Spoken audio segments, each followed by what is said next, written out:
반공 영웅이 된 이승복 어린이. 이승복 어린이 사건. 공비들이 대거 출몰한 68년도 말의 강원도 일대는 그야말로 엄청난 불안감과 함께 대혼란에 빠졌고, 전쟁을 방불케 하는 공비소탕 작전이 연일 펼쳐졌다. 그리고 12월 9일 밤, 쫓기던 무장공비들이 강원도 평창의 한 민가에 침입했다. 바로 이승복 어린이의 집이었다. 당시 승복의 아버지는 이웃집에 이삿짐을 날라주러 외출 중이었기 때문에 승복의 집에는 초등학교 2학년생인 승복군과 15살 난 형, 7살과 4살짜리 두 동생, 이군의 어머니 등 5명이 남아있었다. 다음은 이승복의 형 이학관 씨의 증언을 토대로 한 이야기다. 강원도 산골의 밤, 작고 가난한 초가 삼간에서 한쪽 방에서 승복의 형이 옥수수 알갱이를 털고 있었고, 승복이는 학교 숙제를 하고 있었다. 또 다른 한쪽 방에서는 승복의 어머니와 동생 둘이 있었다.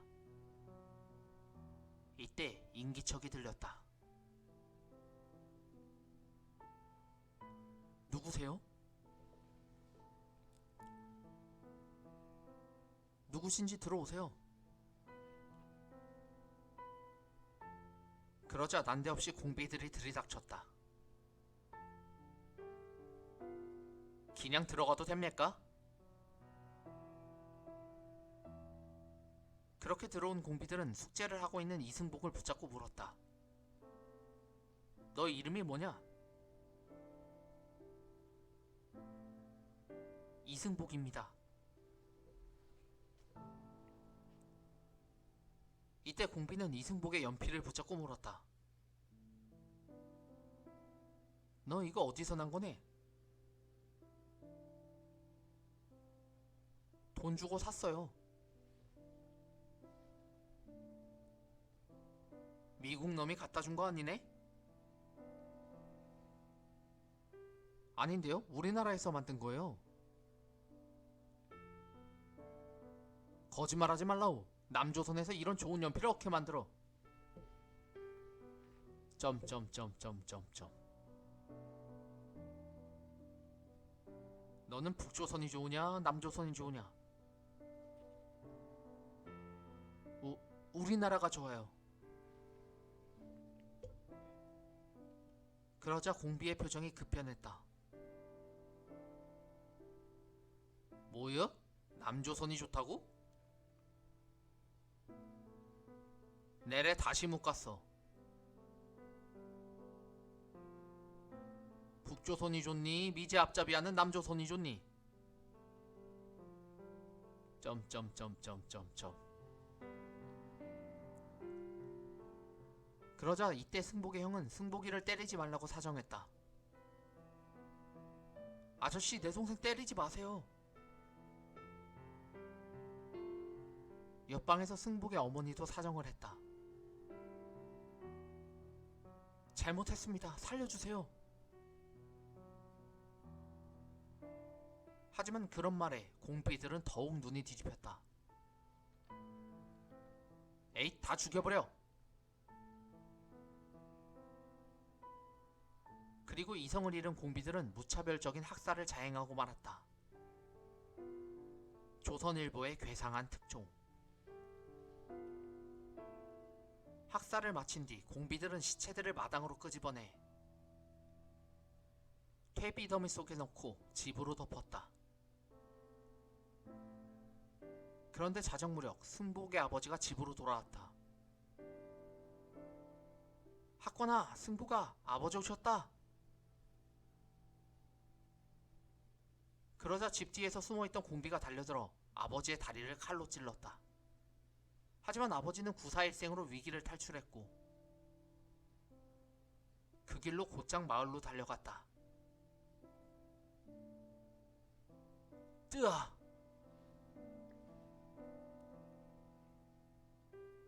그리고 그런 소동을 틈타 아직 숨이 붙어 있었던 승복의 형은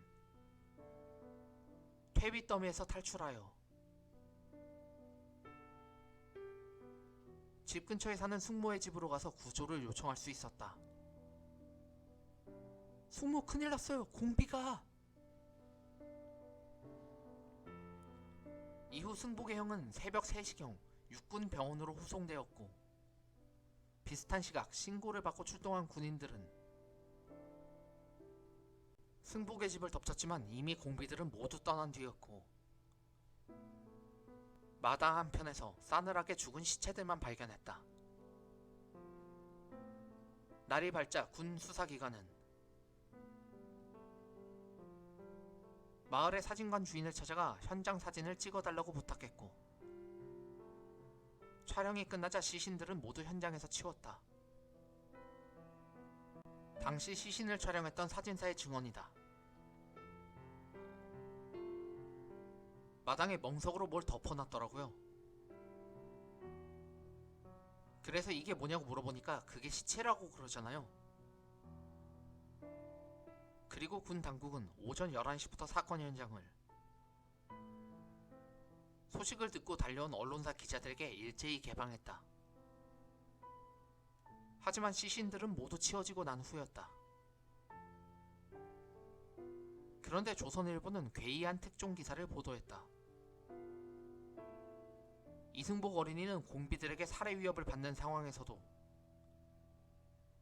나는 공산당이 싫어요라고 크게 외쳤고 그러자 공비들은 승복의 입을 칼로 찢어 살해했다. 그러면서 기사에는 이와 같은 내용을 당시 현장의 목격자였던 승복의 형으로부터 들었다고 밝히며 당시 승복의 형은 바위로 머리를 얻어맞아 응급치료를 받고 있었다. 살해된 시신의 사진을 기사에 실었다. 그렇다면 뭔가 좀 수상하지 않은가?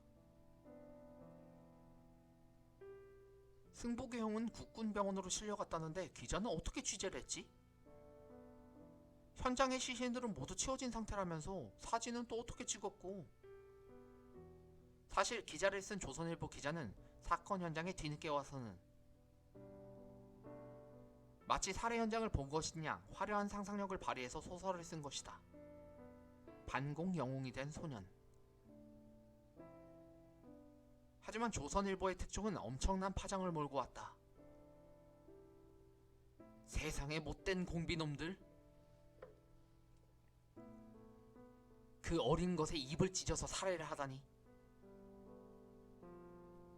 그래도 이승복이란 어린이 대단하군. 그런 상황에서 그렇게 의연할 수 있다니. 조작 보도의 혐의가 짙었지만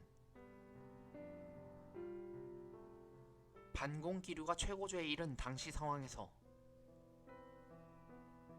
아무도 쉽게 이의를 제기하기 어려웠다. 오히려 왜 이런 특종을 놓쳤냐고 다른 기자들은 상부로부터 추궁을 받아야만 했다. 그때 발칵 뒤집혔죠. 그 얼마나 좋은 기사예요, 그 시대에. 너는 왜 이런 기사를 못 썼냐며 나도 그때 엄청나게 추궁을 받았죠. 그래서 현장에 갔더니 전혀 확인이 안 되더라고요. 마을 사람들 중에 그런 말을 들었다는 사람이 아무도 없었어요. 어쨌든 이후 이승복은 반공의 상징으로 부각되었다. 반공 교육의 소재로 이보다 좋은 것도 없었다.